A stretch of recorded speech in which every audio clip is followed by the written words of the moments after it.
바로 이 순간 예루살렘에서 특별한 일이 일어나고 있습니다. 불가능해야 할 일이 벌어지고 있습니다. 거의 2000년이 지난 후 이스라엘은 성전을 재건할 준비를 하고 있습니다. 거룩한 기구들이 재창조되었습니다. 제사장들이 훈련받고 있습니다. 붉은 암소들이 정결 의식을 위해 수입되었습니다. 하지만 왜 이것이 그토록 중요할까요? 예수님께서 이 순간에 대해 구체적으로 경고하셨기 때문입니다. 다니엘은 정확한 타임라인에 대해 예언했습니다. 그리고 이제 현대 역사상 처음으로 모든 조각들이 제자리를 찾아가고 있습니다. 제가 곧 밝혀낼 내용은 고대 예언들을 오늘날의 헤드라인과 연결할 것입니다. 우리가 여러분이 상상하는 것보다 이러한 예언들의 성취에 더 가까이 있다는 것을 보여줄 5가지 발견입니다. 장면을 상상해 보십시오. 예수님께서 감람산에 앉아 계시고 해가 예루살렘 위로 지기 시작합니다. 그분 앞에는 장엄한 성전이 마지막 빗줄기 아래에서 금빛으로 빛나고 있습니다. 제자들이 다가오는데 예수님께서 방금 그 성전의 파괴에 대해 말씀하신 것에 동요하고 있습니다. 그들의 질문이 수세기를 걸쳐 메아리칩니다. 이런 일들이 언제 일어날 것입니까? 그리고 주님의 오심과 세상 끝의 징조가 무엇입니까? 예수님의 대답은 막연하지 않았습니다. 상징적이지도 않았습니다. 구체적이고 상세하며 긴급했습니다. 예수님께서는 마지막 때 이전의 시기를 특징 짓는 일반적인 징조들을 설명하기 시작하셨습니다. 전쟁, 전쟁의 소문, 기근, 여러 곳의 지진. 하지만 그 다음 그분은 모든 것을 바꿀 무언가를 말씀하셨습니다. 마태복음 24장 15절부터 21절까지에서 예수님께서는 인류 역사상 가장 어두운 시기의 시작을 표시할 특정 사건에 대해 경고하셨습니다. 그분은 이렇게 말씀하셨습니다. 그러므로 너희가 선지자 다니엘이 말한 바 멸망에 가증한 것이 거룩한 곳에 선 것을 보거든 읽는 자는 깨달으라. 그때에 유대에 있는 자들은 산으로 도망할지어다. 그것은 절망적이고 즉각적인 도망입니다. 준비 없이, 작별 인사 없이, 두 번째 기회 없이, 뒤를 돌아보지도 말고. 그리고 나서 이 모든 대화 중에서 가장 무서운 선언이 나옵니다. 이는 그때에 큰 환난이 있겠음이라. 창세로부터 지금까지 이런 환난이 없었고 후에도 없으리라. 이것은 우리로 하여금 멈춰서서 앞으로 올 일의 엄청남에 대해 깊이 성찰하게 해야 합니다. 하지만 여기에 많은 사람들이 놓치는 중요한 세부 사항이 있습니다. 예수님께서는 수사적 효과를 위해 극적으로 표현하신 것이 아니었습니다. 그분은 외과적으로 정확하게 말씀하고 계셨습니다. 멸망에 가증한 것은 어떤 일반적인 악에 대한 막연한 은유가 아닙니다. 그것은 실제적이고 물리적이며 구체적인 사건이며 똑같이 실제하는 장소, 즉 거룩한 곳에서 일어날 것입니다. 성전입니다. 그리고 이 예언된 사건이 일어나기 위해서는 예루살렘에 성전이 존재해야 합니다. 이 특정한 모독이 일어날 수 있는 물리적인 거룩한 장소가 있어야 합니다. 이제 이것을 더욱 흥미롭게 만드는 역사적 현실을 고려해 보십시오. 예수님께서 이 말씀을 하셨을 때 성전은 여전히 서 있었고 기능하고 있었으며 매일 제사가 드려지고 있었습니다. 하지만 불과 40년 후 서기 70년에 디도 장군의 지휘 아래 로마인들이 그 성전을 완전히 파괴했습니다. 돌 위에 돌이 무너졌으니 예수님께서 예언하신 그대로였습니다. 그리고 그 이후로 거의 2000년 동안 예루살렘에는 성전이 없습니다. 그 장소는 이슬람 구조물들로 점령되어 있습니다. 그렇다면 불가피한 질문이 생깁니다.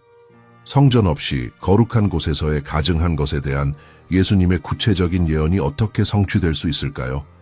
답은 바로 지금 이 역사의 순간에 우리 눈앞에서 펼쳐지고 있습니다. 하지만 완전히 이해하기 위해서는 시간을 더 거슬러 올라가 예수님께서 인용하신 원래의 예언으로 돌아가야 합니다. 예수님께서 다니엘을 인용하셨을 때 무슨 뜻이었는지 이해하기 위해서는 성경 전체에서 가장 수학적이고 정확한 예언에 깊이 들어가야 합니다. 다니엘서 9장 24절부터 27절까지에서 우리는 특별한 것을 발견합니다. 천사 가브리엘이 선지자 다니엘에게 나타나 예언적 이해를 영원히 바꿀 선언을 합니다. 내 백성과 내 거룩한 성을 위하여 70일회를 정하였나니 허물이 그치며 죄가 끝나며 죄악이 용서되며 영원한 의가 드러나며 환상과 예언이 응하며 또 지극히 거룩한 이가 기름 부음을 받으리라. 하지만 여기서 예언이 매혹적으로 구체적이 됩니다. 가브리엘은 이것을 막연하게 남겨두지 않았습니다. 그는 이 70일회를 명확하고 측정 가능한 기간들로 나누었습니다.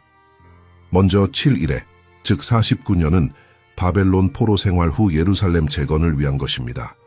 그 다음 62일회가 추가되어 즉 434년이 더해져서 메시아 왕이 오실 때까지입니다. 이 두 연속 기간을 합하면 69일회, 즉 총 483년이 됩니다. 그리고 여기에 절대적으로 인상적이고 무시할 수 없는 것이 있습니다. 이 69일에는 흠잡을 데 없는 수학적 정확성으로 성취되었습니다. 학자들과 역사가들이 구체적으로 기원전 444년으로 연대를 정한 페르시아 아닥사스다 왕의 예루살렘 재건 칙령에서 시작하여 1년에 360일의 예언적 달력을 사용하여 정확히 483년을 세면 예수님께서 예루살렘의 승리에 입성을 하신 바로 그날에 이릅니다. 정확히 69 예언적 일회입니다. 예언은 문자적으로, 수학적으로, 날짜까지 성취되었습니다. 가브리엘은 69일의 직후에 무슨 일이 일어날지까지 구체적으로 예언했습니다. 62일의 후에 메시아가 끊어져 없어질 것이며 장차 한 왕의 백성이 와서 그 성읍과 성소를 파괴할 것이며 예수님은 예루살렘 입성 며칠 후에 십자가에 못 박히셨습니다. 40년 후 로마인들이 예루살렘과 성전을 파괴했습니다.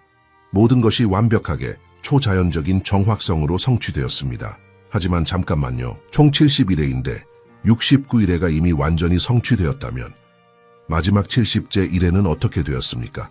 여기에 수세기 동안 예언학자들, 신학자들, 성경 연구자들을 당혹스럽게 해온 깊은 신비가 있습니다. 간격이 있습니다. 중단이 있습니다. 멈춘 예언적 시계가 있습니다. 69째 일회와 70째 일회 사이에는 명시되지 않은 시간의 기간이 있습니다. 공백이 있습니다. 그리고 우리는 지금 이 강역 속에서 거의 2000년 동안 살고 있습니다. 역사는 이 두 일회 사이에 중단되어 있습니다. 하지만 70째 일회는 여전히 성취되어야 합니다. 하나님께서는 예언을 반쯤만 이루지 않으십니다. 그리고 가브리엘은 이 마지막 7년의 일회 동안 무슨 일이 일어날지에 대해 극도로 구체적이고 외과적으로 상세하게 말했습니다. 그는 27절에서 이렇게 말했습니다. 그가 한 일회 동안 많은 사람과 견고한 언약을 맺고 그가 그 일회의 절반에 제사와 예물을 금지할 것이며 또 포악하여 가증한 것이 날개를 의지하여 설 것이며 또 이미 정한 종말까지 진노가 황폐하게 하는 자에게 쏟아지리라. 이 예언적 논리를 생각해 보십시오. 만약 예언이 일회 중간에 중단될 수 있도록 제사가 진행되고 있어야 한다고 요구한다면 그리고 가증한 것이 구체적으로 성전의 거룩한 곳에서 저질러진다면 그렇다면 성전이 다시 존재해야 합니다. 제3성전이 재건되어야 합니다. 고대의 제사들이 모세의 율법에 따라 회복되어야 합니다. 그런 다음 하나님께서 정하신 정확하고 계산되고 확정된 순간에 평화를 만든 그 지도자가 역사상 가장 위대한 기만자로 자신을 드러낼 것입니다. 이 예언의 수학적 정확성은 불안하게 만듭니다. 가브리엘은 막연하거나 상징적인 해석의 여지를 남기지 않았습니다. 그는 구체적인 숫자들을 주었습니다. 명확하고 측정 가능한 연대기를 주었습니다. 정의되고 식별 가능한 사건들을 주었습니다. 그리고 만약 69일회가 예언된 대로 정확하게 문자적으로 수학적으로 성취되었다면 70째 일회도 같은 방식으로 성취될 것이라는 것을 의심할 합리적인 이유가 무엇입니까? 밤에 우리를 깨어있게 해야 하는 질문, 우리의 영적 관심을 지배해야 하는 질문은 이것입니다. 우리는 2000년 동안 멈춰있던 예언적 시계가 다시 작동할 순간에 빠르게 접근하고 있습니까? 그리고 오늘날 이스라엘에서 정확히 무슨 일이 일어나고 있으며 그것이 답이 임박했다는 것을 나타낼 수 있습니까? 이제 예언적 과거에서 벗어나 구체적인 현재로 들어가 봅시다. 오늘의 헤드라인으로 바로 이 순간 일어나고 있는 실제 행동으로 가봅시다. 전 세계 대부분의 사람들은 알아차리지 못하지만 예언적으로 엄청난 의미를 가진 예루살렘에서 펼쳐지고 있는 무언가로 말입니다. 1987년에 설립된 성전연구소라고 불리는 진지하고 헌신적이며 꼼꼼한 조직이 있습니다. 그리고 그들의 임무는 학문적이거나 이론적인 것이 아닙니다. 그것은 극도로 실용적입니다. 제3성전의 운영에 필요한 모든 것을 절대적으로 준비하는 것입니다. 우리는 음모론에 대해 이야기하고 있는 것이 아닙니다. 근거 없는 추측에 대해 이야기하고 있는 것이 아닙니다. 구체적이고 측정 가능하며 문서화된 행동에 대해 이야기하고 있습니다. 지난 40년 동안 이 조직은 톨에 세밀하게 묘사된 모든 거룩한 기구들을 세부 사항에 대한 집착으로 꼼꼼하게 재창조해왔습니다. 45kg이 넘는 무게의 순금 메노라가 출애굽기의 정확한 사양을 따라 재건되었습니다. 대제사장의 예복은 특정 재료, 정확한 색상, 세밀한 장식품과 함께 신성한 지시에 따라 정확하게 짜여져 완성되고 준비되었습니다. 분향제단이 재건되었습니다. 은나팔이 성경적 치수에 따라 제작되었습니다. 제사를 위한 기구들, 각각의 쟁반, 각각의 대야, 각각의 도구가 조심스럽게 제조되었습니다. 이를 위해 필요한 지적, 영적, 재정적 헌신을 상상해 보십시오. 모든 세부 사항이 절대적으로 완벽해야 합니다. 모든 치수가 성경적 묘사에 밀리미터 단위로 일치해야 합니다. 모든 재료가 진품이어야 합니다. 그리고 그들은 해냈습니다.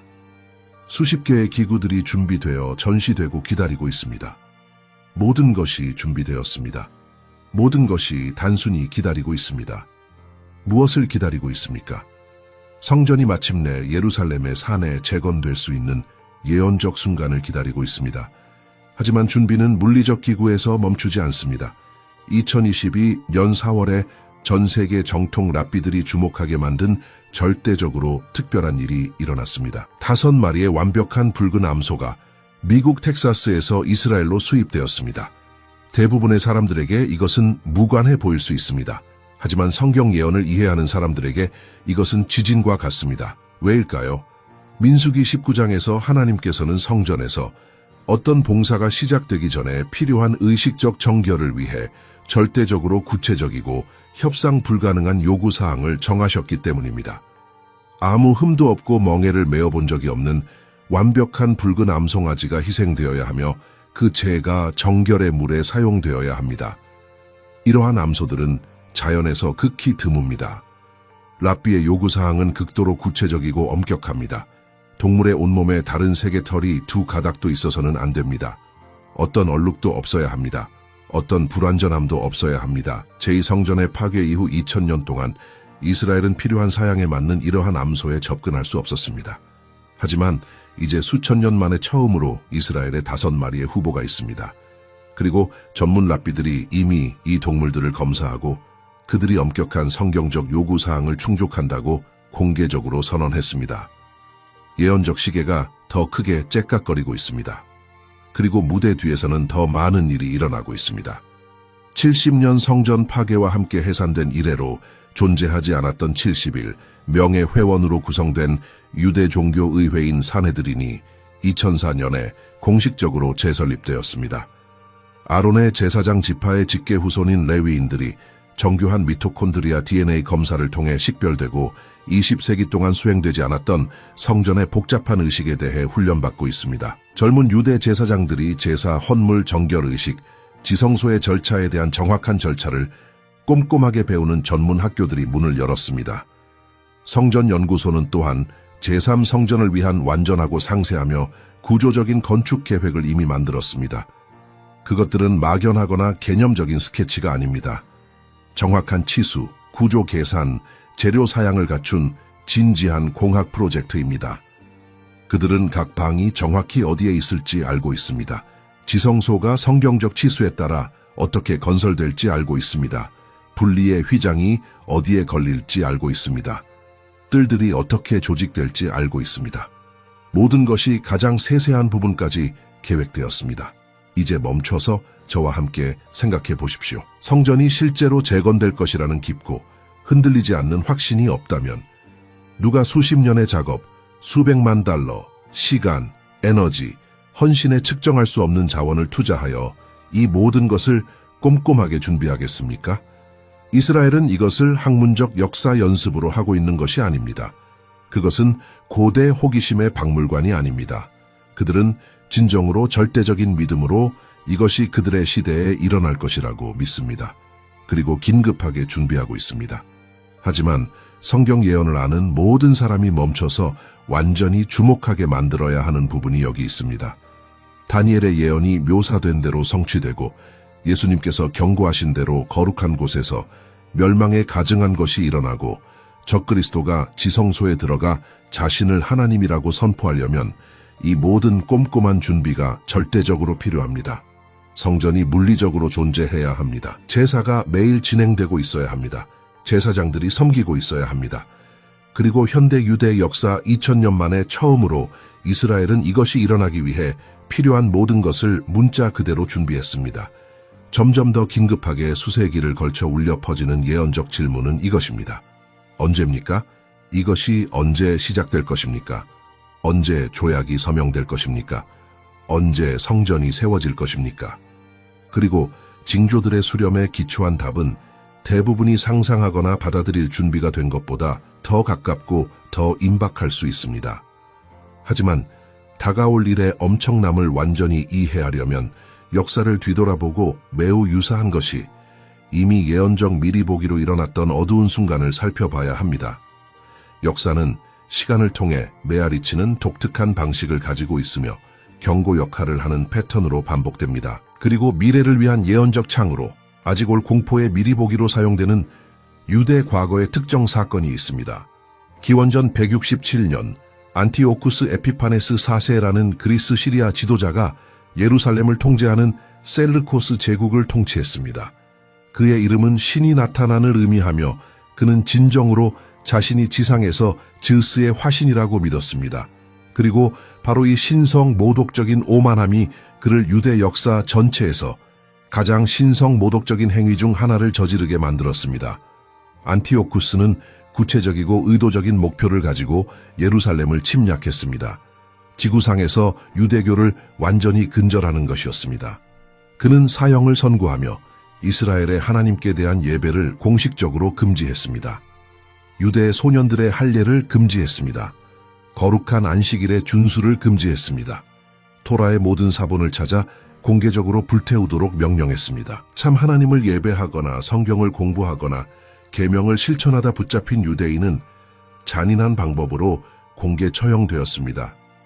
하지만 최악의 가장 끔찍한 행위는 아직 오지 않았습니다.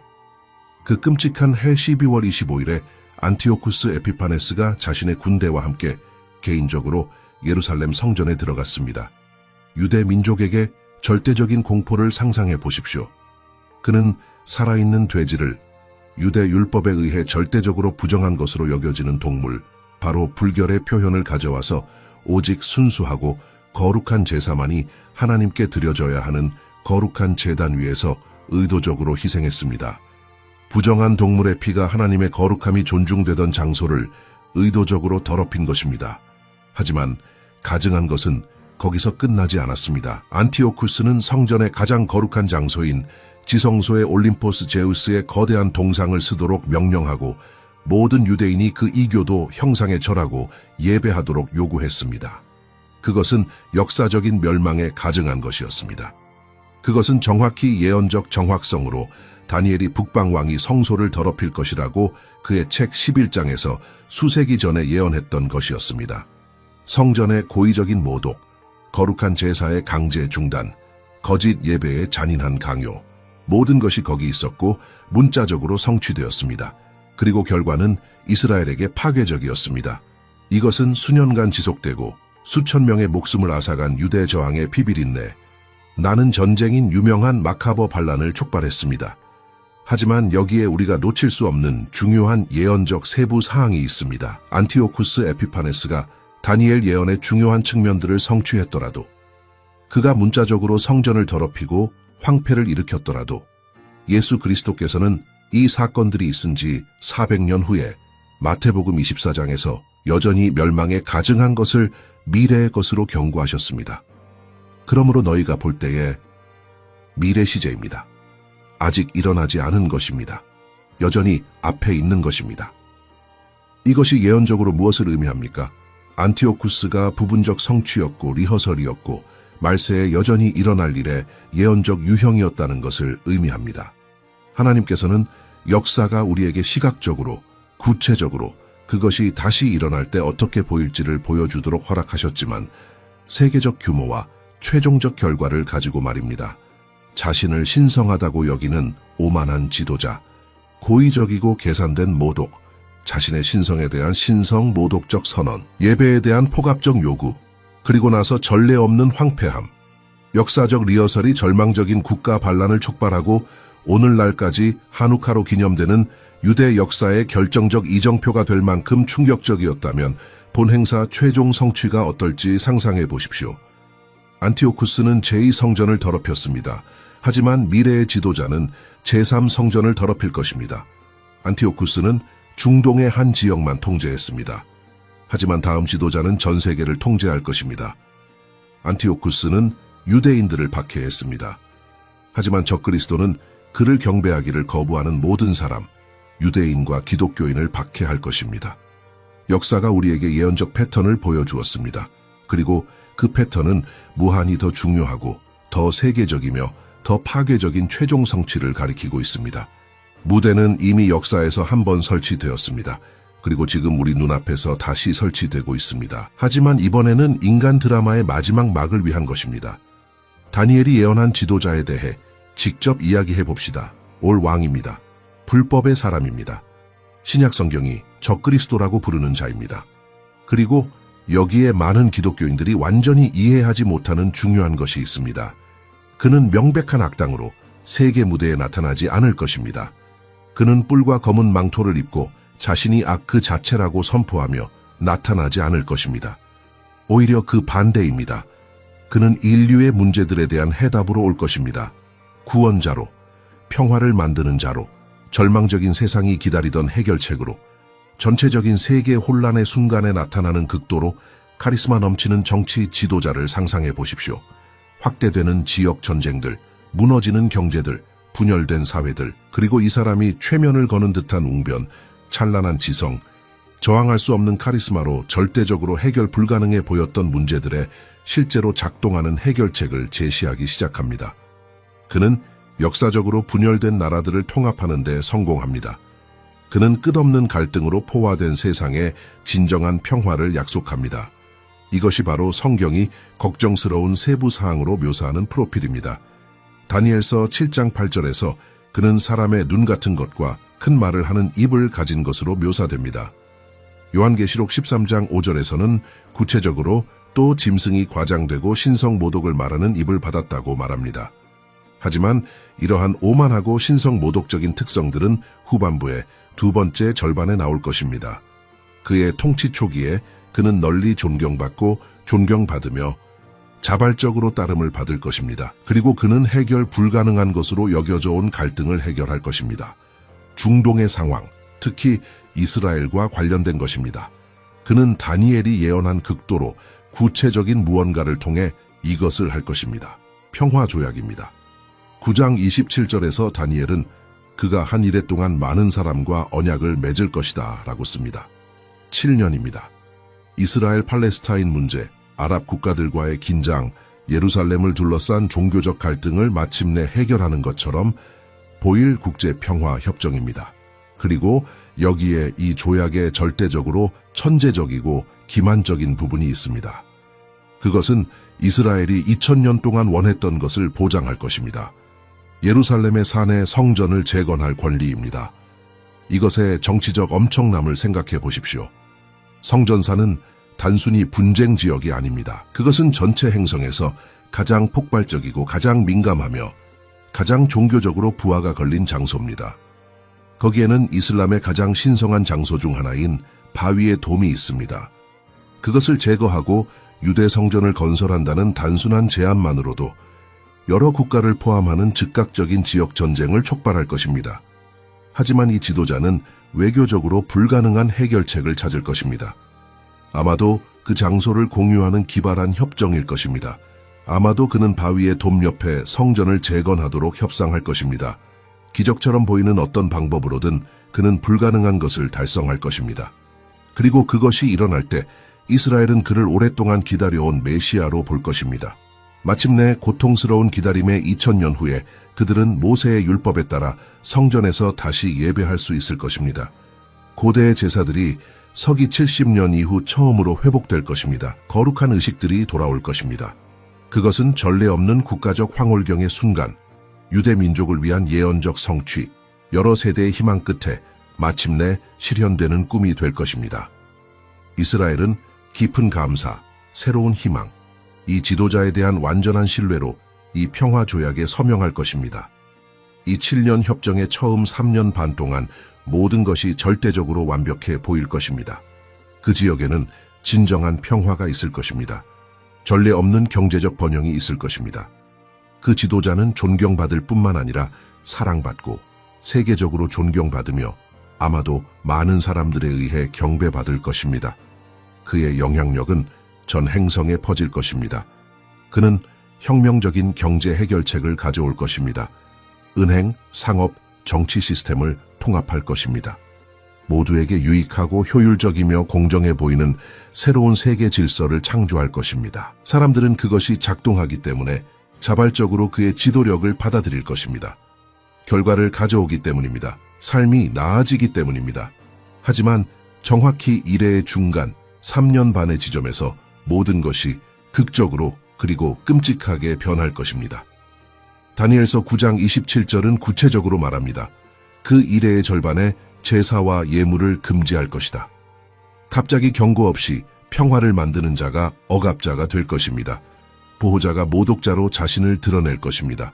구원자가 파괴자로서 그의 진정한 얼굴을 보여줄 것입니다. 그는 지성소에 들어갈 것입니다. 대제사장만이 속죄일에 1년에 한 번 들어갈 수 있는 성전의 가장 거룩한 장소의 말입니다. 그리고 거기 최고의 거룩함의 장소에서 그는 상상할 수 없는 것을 할 것입니다. 데살로니가후서 2장 3절과 4절에서 사도 바울은 바로 이 순간을 묘사합니다. 누가 어떻게 하여도 너희가 속지 말라 먼저 배교하는 일이 있고 저 불법의 사람 곧 멸망의 아들이 나타나기 전에는 그 날이 이르지 아니하리니 그는 대적하는 자라 신이라고 불리는 모든 것과 배워지는 것 위에 뛰어나 자존하여 하나님의 성전에 앉아 자기를 하나님이라고 내세우느니라. 시계가 정확히 언제 다시 째깍거리기 시작할 것입니까? 이제 우리는 2500년 이상 전에 다니엘에 의해 예언되고 예수 그리스도에 의해 확인된 구체적인 순간에 도달합니다. 예수님께서 대환난을 촉발할 것이라고 경고하신 순간입니다. 인류 역사에서 돌아올 수 없는 지점입니다. 시각적으로 장면을 상상해 보십시오. 예루살렘이 깊은 평화 속에 있는 것처럼 보입니다. 빛나는 제3성전이 산에 있고 그 대리석들은 감사하는 유대 예배자들로 가득합니다. 제사들이 모세의 율법에 따라 매일 드려지고 있습니다. 고대와 똑같이 말입니다. 이스라엘이 마침내 그 영광으로 회복되어 2000년의 꿈을 살고 있습니다. 그리고 나서 계산된 순간에 모든 것이 재앙적으로 무너집니다. 이 불가능한 평화를 가져온 지도자, 이 모든 것을 가능하게 한 협정을 협상한 자가 성전에 들어갑니다. 하지만 존경하는 방문자로서가 아닙니다. 외교관으로서가 아닙니다. 그는 경외심으로가 아니라 포갑적인 권위로 뜰을 가로지릅니다. 제사장들만 들어갈 수 있는 거룩한 곳을 지나갑니다. 그리고 어떤 사람도, 어떤 인간도 신성한 권리가 없는 것을 합니다. 지성소에 들어갑니다. 거기 하나님의 쉐키나 임재가 거하던 곳, 휘장이 평범한 것과 거룩한 것을 분리하던 곳에서 그는 보좌에 앉습니다. 그리고 세상 앞에서 자신이 육신으로 나타난 하나님이라고 선언합니다. 매일의 제사는 그의 명령으로 즉시 중단됩니다. 군사 경비병들이 그의 통제해 성전을 봉쇄합니다. 그리고 지도자의 물리적 형상, 물질적 가증한 것이 강제 예배를 위해 거룩한 곳에 세워지고 배치됩니다. 요한계시록 13장 14절과 15절은 이 형상에 말하고 소통할 수 있는 초자연적인 능력이 주어질 것이며 지구상의 모든 살아있는 사람이 즉각적인 처형에 위협해 그것을 경배하도록 요구될 것이라고 묘사합니다. 이것이 예수님께서 감람산에서 묘사하신 정확하고 구체적인 순간입니다. 거룩한 곳에서의 멸망에 가증한 것입니다. 그리고 그 순간에 살아있는 사람들을 위한 그분의 지시는 극적으로 명확하고 긴급했습니다. 주저없이 즉시 도망치십시오. 마태복음 24장 16절부터 20절까지에서 예수님께서는 구체적으로 말씀하셨습니다. 그때에 유대에 있는 자들은 산으로 도망할지어다. 지붕 위에 있는 자는 집에 있는 물건을 가지러 내려가지 말며 밭에 있는 자는 겉옷을 가지러 뒤로 돌이키지 말지어다. 그 날에는 아이 벤 자들과 젖 먹이는 자들에게 화가 있으리로다. 너희가 도망하는 일이 겨울에나 안식일에 되지 않도록 기도하라. 아담부터 시간의 끝까지 모든 과거 역사와 모든 미래 역사를 아시는 그분께서 이 3년 반의 특정 기간이 절대적으로 모든 것보다 더 나쁠 것이라고 말씀하셨습니다. 문명을 파괴한 전 세계적 홍수보다 더 나쁘다고, 출애굽의 파괴적인 재앙들보다 더 나쁘다고, 이미 일어난 어떤 전쟁, 어떤 대학살, 어떤 공포보다 더 나쁘다고. 그리고 그것은 너무나 완전히 파괴적이어서 하나님께서 그 날들을 줄이며 개입하지 않으신다면 문자 그대로 어떤 인간도 끝까지 생존하지 못할 것입니다. 인류의 완전한 멸종이 불가피할 것입니다. 이 마지막 3년 반 동안 정확히 무슨 일이 일어날 것입니까? 요한계시록은 무서우면서도 구체적인 세부 사항으로 묘사합니다. 전례 없는 전 세계적 전체주의 통제 시스템이 구현될 것입니다. 13장 16절부터 18절까지는 모든 사람, 작은 자나 큰 자나 부자나, 가난한 자나 자유인이나 종이나 오른손이나 이마에 강제로 표를 받게 될 것이며, 이 표가 없이는 아무도 음식을 샀거나 물건을 팔거나 어떤 방식으로든 경제에 참여할 수 없을 것이라고 밝힙니다. 인간의 자유는 완전히 폐지될 것입니다. 저항은 자비 없이 분쇄될 것입니다. 적그리스도와 그의 형상을 경배하기를 거부하는 사람들에 대한 세계적이고 체계적이며 조직적인 박해가 있을 것입니다. 진정한 기독교인들과 충실한 유대인들이 기술을 통해 적극적으로 사냥당하고 추적당할 것입니다. 많은 사람들, 아마도 수백만 명이 본보기로 공개적으로 순교할 것입니다. 우리가 아는 세상은 완전히 상상하기 문자, 그대로 불가능한 비율의 전체주의적 악몽으로 변할 것입니다. 그리고 이 모든 것은 그 지도자가 재건된 성전에 들어가 거룩한 곳을 더럽힐 최후의 가증한 것을 저지르는 특정 순간에 의해 촉발될 것입니다. 하지만 절대적인 공포 가운데 빛나는 약속이 있습니다. 예수님께서는 이 날들이 택하신 자들을 위해 줄어들고 단축될 것이라고 명시적으로 말씀하셨습니다. 하나님께서는 가장 어두운 시기에도 그분의 백성을 버리지 않으실 것입니다. 그분은 충실한 남은 자를 보존하실 것입니다. 그리고 이 총 7년의 정확한 끝에 인류가 문자 그대로 완전한 멸종의 벼랑 끝에 있을 때, 악이 완전히 승리한 것처럼 보일 때 예수 그리스도께서 육체적으로 돌아오실 것입니다. 그분은 개인적으로 개입하실 것입니다. 그분은 적그리스도와 그의 모든 사악한 시스템을 입의 기운으로 파괴하실 것입니다. 그리고 마침내 그분의 천년 왕국의 의와 참된 평화를 확립하실 것입니다. 이제 오늘날 우리가 예언적 역사에서 어디에 있는지 주의 깊게 고려해 보십시오. 이스라엘은 거의 2000년 만에 1948년 이후 주권 국가로 다시 존재합니다.